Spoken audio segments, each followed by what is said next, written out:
"You're worthless scum, Matthias. My daughter deserves better." "My name is Matthias Vogel, and I'm 37 years old. For the past 12 years, I've been building a private equity firm in Stuttgart, making investments most people wouldn't even glimpse. I operate through shell companies, anonymous trust funds, and holding structures that bury my name so deeply in paperwork that even the sharpest lawyers would need months to trace it back. That's exactly how I like it.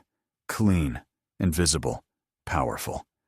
Yet there I stood, in my father-in-law's kitchen, watching him wave his coffee cup around, as if conducting an orchestra of insults, feeling anything but powerful.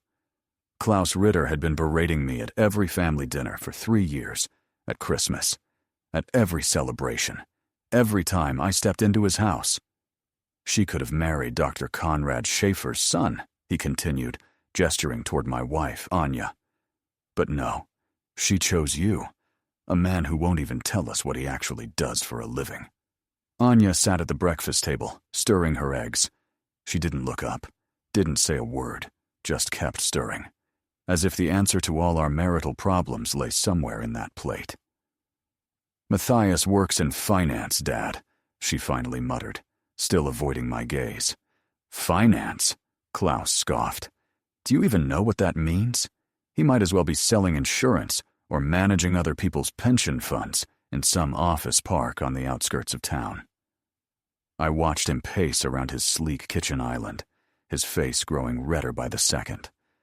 This was Klaus Ritter, founder and CEO of Rheinbioforschung GmbH, a biotech company that hadn't posted a real profit in 4 years. He'd inherited his money from his father's construction business and somehow convinced himself that made him a financial genius. What Klaus didn't know was that I'd been tracking his company's financial reports for the past 8 months. Rheinbio was bleeding out, burning through the last of its venture capital funds. They needed a miracle, the exact kind of anonymous investor I specialized in. "You just sit there like a mute," Klaus said, jabbing a finger into my chest. "Real men speak plainly. Real men defend themselves." I nodded slowly. "You're absolutely right, Herr Ritter." The kitchen fell silent. Anya finally looked up from her plate, confusion etched across her face. Even Klaus seemed surprised by my response. "Of course I'm right," he said, now sounding less certain. "Absolutely," I replied, standing up and grabbing my jacket. Anya deserved better. I walked toward the front door, feeling their eyes on my back. As I reached for the doorknob, I heard Anya's chair scrape against the floor. "Matthias, wait!" But I was already outside, breathing in the cold November air, knowing everything was about to change. I'd met Anya 5 years ago at a medical conference in Freiburg. She was giving a talk on gene therapy. Brilliant, passionate, utterly dedicated to her work at a small biotech firm. I was there scouting potential medtech investments. I hadn't expected to fall in love with the speaker. Our relationship moved quickly. Too quickly, probably. After 18 months, we married in a small ceremony that her father complained about for weeks. He'd wanted something grander, more expensive, something to impress his golf and tennis club friends along the main river. But Anya and I preferred simplicity, or so I'd thought. Our problems began at our first Christmas as a married couple. Klaus had drunk too much wine and started interrogating me about my work. I gave him the same vague answers I gave everyone else: private investments, portfolio management, advisory services for high-net-worth individuals. Technically accurate, but missing one crucial detail. I was the high-net-worth individual. My firm, Nordinvest Capital GmbH, managed over $200 million in assets. We specialized in early-stage investments in tech and medical companies. Deals that demanded discretion and anonymity. I'd built my reputation on staying invisible, letting others take the spotlight, while I quietly collected returns most investors could only dream of. But Klaus interpreted my discretion as weakness. He began mocking my mysterious job, insisting a real man would speak openly about his career. Anya would either change the subject or laugh it off. but she never told him to stop. She never stood up for me. The verbal attacks grew worse. Klaus made snide remarks about my clothes, my car, my supposed lack of ambition. He compared me to other men in their circle, successful doctors and lawyers who drove expensive cars and loudly celebrated their achievements. But the worst part was watching Anya shrink in those moments. The confident scientist I'd married grew quiet and apologetic, making excuses for her father's behavior. After especially brutal evenings, she'd whisper apologies to me, promising things would get better. But she never confronted him directly. 3 months ago, I discovered something that changed everything. While reviewing potential investments, I stumbled upon Rheinbioforschung GmbH's financial statements. The company was in serious trouble, burning cash faster than it could raise new funds. They'd approached dozens of venture capital firms, but their debt-to-revenue ratio scared everyone off. That's when I realized I had a decision to make. I could anonymously rescue Klaus's company, or I could let it fail. The businessman in me saw opportunity.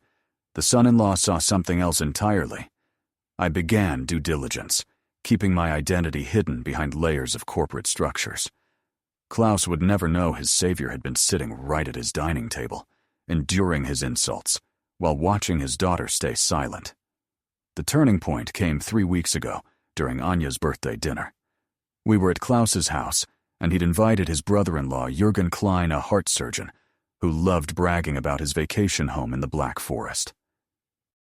Jürgen just bought a new boat, Klaus announced as Anya cut her cake.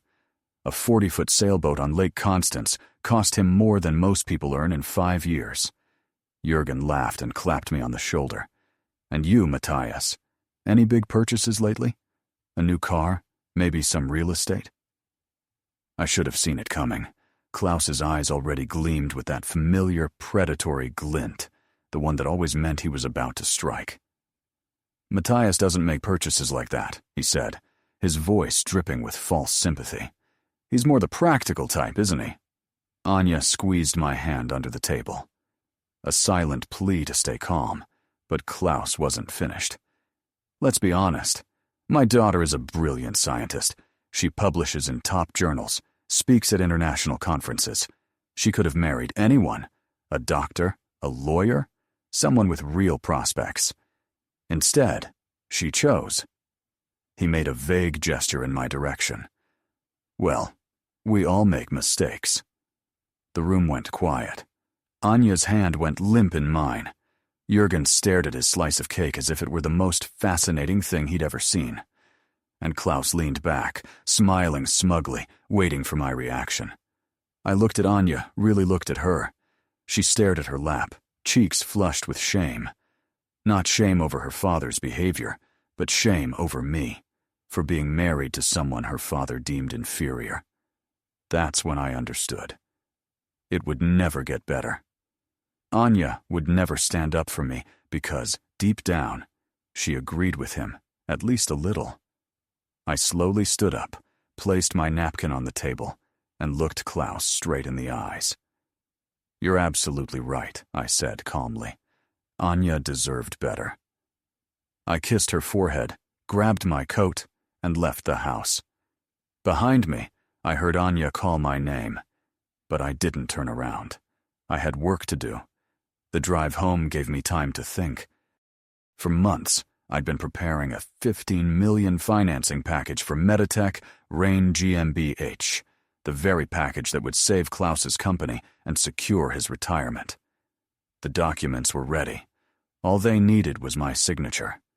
I parked in my driveway and sat in the car for 10 minutes before making my decision. I wouldn't sign those papers. In fact, I'd do something far more satisfying. Klaus would learn what it felt like to need someone he'd spent years treating as worthless. The next morning, I called my lawyer, Dirk Albrecht, and asked him to draft 3 documents: a formal withdrawal of my investment interest in Rheinbioforschung GmbH, a termination letter for the planned financing agreement, and a waiver of the confidentiality clause that would allow me to reveal my identity as the anonymous investor. Are you sure about this, Matthias? Dirk asked during our meeting. You've spent months on due diligence. The fundamentals clearly support this investment, despite the family conflicts. I'm sure, I said calmly. Sometimes the best investment is the one you don't make. By noon, everything was prepared. Dirk would deliver the withdrawal notice to Rheinbioforschung GmbH the next morning at 10 a.m. I wanted Klaus to have a full day to panic before he understood what had happened. That evening, Anya came home around 8 p.m. She'd stayed with her sister since the birthday dinner, and I could tell from her posture that she'd been crying. "We need to talk," she said, sitting across from me in the living room. "Okay." "My father called me today. He's worried he went too far the other night." I almost laughed. "Worried?" "He wants to apologize. Maybe we could all have dinner together this weekend. Start fresh."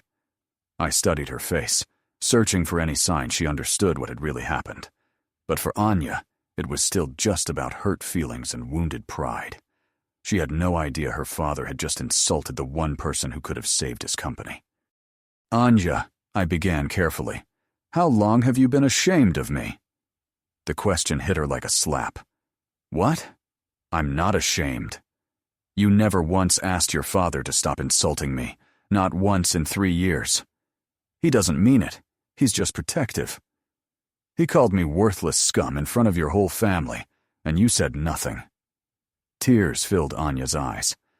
"I didn't know what to do. He gets so angry when you contradict him." "So you chose his comfort over my dignity? That's unfair." But it wasn't unfair, and we both knew it. Anya had already made her choice.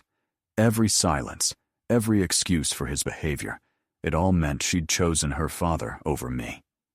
"I love you," she whispered, which made it worse. "I know you love me. But love isn't enough if you're not willing to fight for it."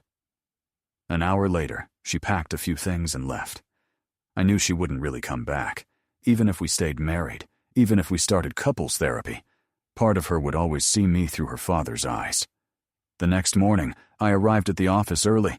At exactly 10 a.m., I called Dirk to confirm the withdrawal notice had been delivered to Rheinbioforschung GmbH. 20 minutes later, my phone rang. "Matthias." Anya's voice trembled. "Something's happened. Dad's company just lost its main investor $15 million. He's completely falling apart." "I'm sorry to hear that," I replied calmly. "The lawyers won't tell him who pulled out. At first they said it was an anonymous investor group, but now they're talking about a breach of confidentiality. Dad's already talking about filing for insolvency." I stayed silent, listening to her breathing on the other end. "Matthias, I know you work in finance. Could you maybe ask around? See if anyone knows this investor group?" The irony was almost too perfect. She was asking me to find the investor who could save her father without realizing she was talking to him. "I'll see what I can find out," I said finally. After hanging up, I drafted 2 messages and scheduled them to send the next morning at exactly 10 a.m., one to Anya, the other to Klaus. At the same time, a 3rd message from my lawyer, Dirk Albrecht, would arrive. By afternoon, everyone would know the truth. That evening, I reviewed Rheinbioforschung GmbH's documents once more. Everything confirmed what I'd long suspected. Klaus had no idea how to run a company. For the past 18 months, the firm had lost money continuously, triggered by a failed product launch he'd forced through against his research team's advice. He'd overruled his own scientists, convinced his business instincts trumped their expertise. The disaster cost the company partnerships with 2 major pharmaceutical firms and nearly $3 million in development costs. Instead of taking responsibility, Klaus blamed the researchers. He fired 3 senior scientists and desperately sought new investors to bail him out. Worst of all, Anya had been one of the scientists who opposed the launch. She'd written a detailed report explaining why the product wasn't market-ready. Klaus dismissed her as overly cautious. When the launch failed exactly as she'd predicted, he made her life so unbearable she eventually quit and moved to a smaller company. She'd never told me the full truth, only that she'd had differences with her father over research priorities. A difference in perspective. In reality, It was Klaus's arrogance that had destroyed sound scientific judgment.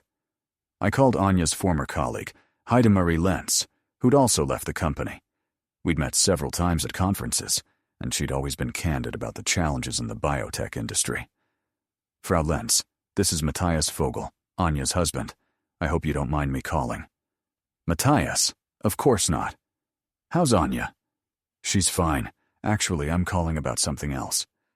I'm researching Rheinbioforschung GmbH for a potential investment, and wanted your assessment of their research capabilities. There was a brief silence on the other end. Can I speak freely? Please. Klaus Ritter is a disaster.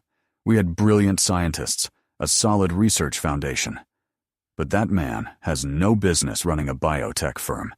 He treats researchers like factory workers and makes decisions based on ego, not data. Can you give me an example? The neurotropin launch. We had 6 months of test data clearly showing the compound wasn't stable enough for clinical trials.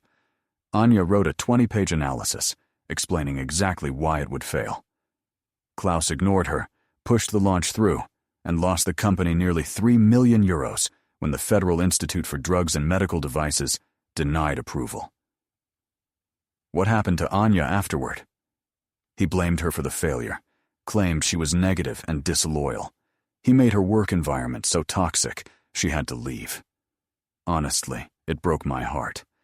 Anya is one of the most talented researchers I've ever worked with. After hanging up, I stayed in the office until midnight, thinking about everything Heidemarie had told me.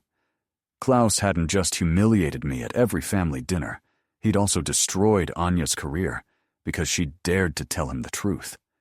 The $15 million I'd planned to invest wouldn't just have saved his company. It would have rewarded him for years of arrogance and bad decisions. It would have confirmed his belief that he was always right, even when catastrophically wrong. More importantly, that investment would have spared Anya from having to choose. She could have kept both her father and her husband without ever breaking her silence, as he humiliated me in front of her. But now she had to choose, and based on everything I knew about Klaus Ritter, I already suspected what her choice would be. The next morning, I arrived at the office early and double-checked the withdrawal documents. Everything was in order. Dirk would deliver the termination letter at exactly 10 a.m., and my scheduled messages to Anya and Klaus would send simultaneously. Before we continue, please subscribe to our channel and leave a comment below telling us which city you're watching from. At 9:45 a.m., I called Anya. Matthias, is everything okay? I need to tell you something important, but please sit down first. You're scaring me. I'm the anonymous investor who withdrew from Rheinbioforschung GmbH. Silence, complete silence, for nearly 30 seconds. What? My firm, Nordinvest Capital GmbH, was ready to invest $15 million in your father's biotech company. Yesterday morning, I withdrew the offer. That's impossible. You work in portfolio management. You don't have $15 million. Anya, I own Nordinvest Capital GmbH. We manage over $200 million in assets. For the past 8 months, I've been the anonymous investor your father's been begging for. I heard her breathing, quick, shallow, stunned. This is a bad joke. Check your phone. In exactly 12 minutes, you'll receive a message. Your father will too. It'll be from me, confirming everything I just told you. Matthias, this doesn't make sense. If you have that much money, why didn't you ever tell me? Because you didn't need to know, and because I wanted to see how your family treats someone they consider worthless. So this was all just a test? No. It would have been a real investment, until your father called me worthless scum in front of the whole family, and you stayed silent. Anya started crying. I should have defended you, I know. But Matthias, this is about my father's life, his company. You can't destroy it just because your feelings were hurt. This isn't about feelings, Anya. It's about respect and consequences. Please, we can still fix this. I'll talk to him. He'll apologize. It's too late for apologies. At exactly 10 a.m., my phone vibrated, confirmation that all messages had been delivered. Anya's phone buzzed, too. Oh my God. Matthias, please. I'm begging you. Don't destroy my father. I'm not destroying him, Anya. I'm just letting him live with the consequences of his own choices. That's cruel. Cruel as watching your husband be humiliated for 3 years and never saying a word. Anya hung up. 5 minutes later, my phone rang again. This time, it was Klaus, and he was already shouting before I could say hello. You damn, do you think this is funny? You're destroying my company over hurt feelings? Herr Ritter, I think you misunderstand the situation. Misunderstand nothing. Anya told me everything. You're the investor. You pulled out. That's correct. 23 people work for me. 23 families depend on this company, and you're willing to ruin them all over a few words at dinner? No, Herr Ritter. I'm willing to let your company succeed or fail on its own merits, without my money as a crutch. We had a pre-contractual agreement. I chose not to sign it. No laws were broken. No contracts violated. Silence. When he spoke again, his voice was smaller, almost broken. What do you want? Nothing, Herr Ritter. I don't want anything from you. There must be something. Money. An apology. I just want you to understand what it feels like to need someone you yourself consider worthless. I hung up and turned off my phone. It was over. 3 days later, Anya filed for divorce. She packed her things while I was at the office and left only a letter on the kitchen table. 2 pages, but the message was simple. She couldn't stay married to a man who'd intentionally hurt her family. What she didn't write was that she'd also cut off contact with her father. I learned that from Hidemarie Lentz, who'd heard it from a former Rheinbio employee. Anya had confronted Klaus. When he tried to justify his behavior, she told him exactly what she thought of his decisions, his treatment of the research team, and years of verbal abuse. She ended with, "You destroyed my marriage and my career. I never want to see you again." He called her 17 times. She didn't answer once. Within a week, news of the company's crisis spread through the biotech community. 2 more investors pulled out, spooked by the debt load and the sudden withdrawal of the lead investor. Klaus had to lay off 8 employees and shut down the research center's branch office. The Frankfurter Wirtschaftszeitung published an article detailing the company's troubles, with former employees painting a picture of leadership failure and strategic blunders. That same month, Klaus put his house up for sale and liquidated his personal assets to keep the company afloat. His membership in the Main River Golf and Tennis Club was gone. The vacation home in the Black Forest was gone. Everything was sold to buy time. Once, I drove past his house and saw him pulling weeds in the front garden, something a gardener used to handle. He looked older, smaller, like a man who'd run out of excuses. 6 months later, Meditech Rain GmbH filed for insolvency. Klaus had managed to sell some research assets, but the company was finished. The remaining employees were either laid off or absorbed by the acquiring firm. Klaus himself took a job as a consultant at a larger biotech company, in a small office in an industrial park on the outskirts of town. Exactly the kind of workplace he used to mock. The man who'd lectured me for years about success and achievement now commuted to an anonymous office. I never heard from Anya directly again, but through mutual acquaintances, I learned she'd accepted a position at the German Research Institute for Biotechnology. She was publishing papers again, speaking at conferences. She'd reclaimed her voice in science, even if she'd never found it in our marriage.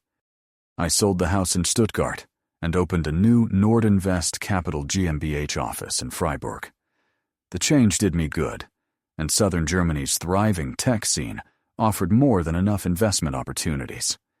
I never heard from Klaus Ritter again, but I didn't need to. The Handelsblatt kept me updated. Every failed project, every lost opportunity, every time someone refused to work with him because of his reputation. Klaus Ritter had learned what it meant to be overlooked, ignored, and treated as worthless. He'd learned that respect isn't something you demand or inherit. It's something you earn, especially through how you treat others. Sometimes, the best revenge is simply letting someone face the consequences of their own character. And sometimes, the person who seems most worthless in the room is the one who holds the real power. What would you have done in Matthias's place? Leave a comment below and tell us which city you're watching from. Share this story with a friend who's been through something similar, and don't forget to subscribe so you never miss another episode.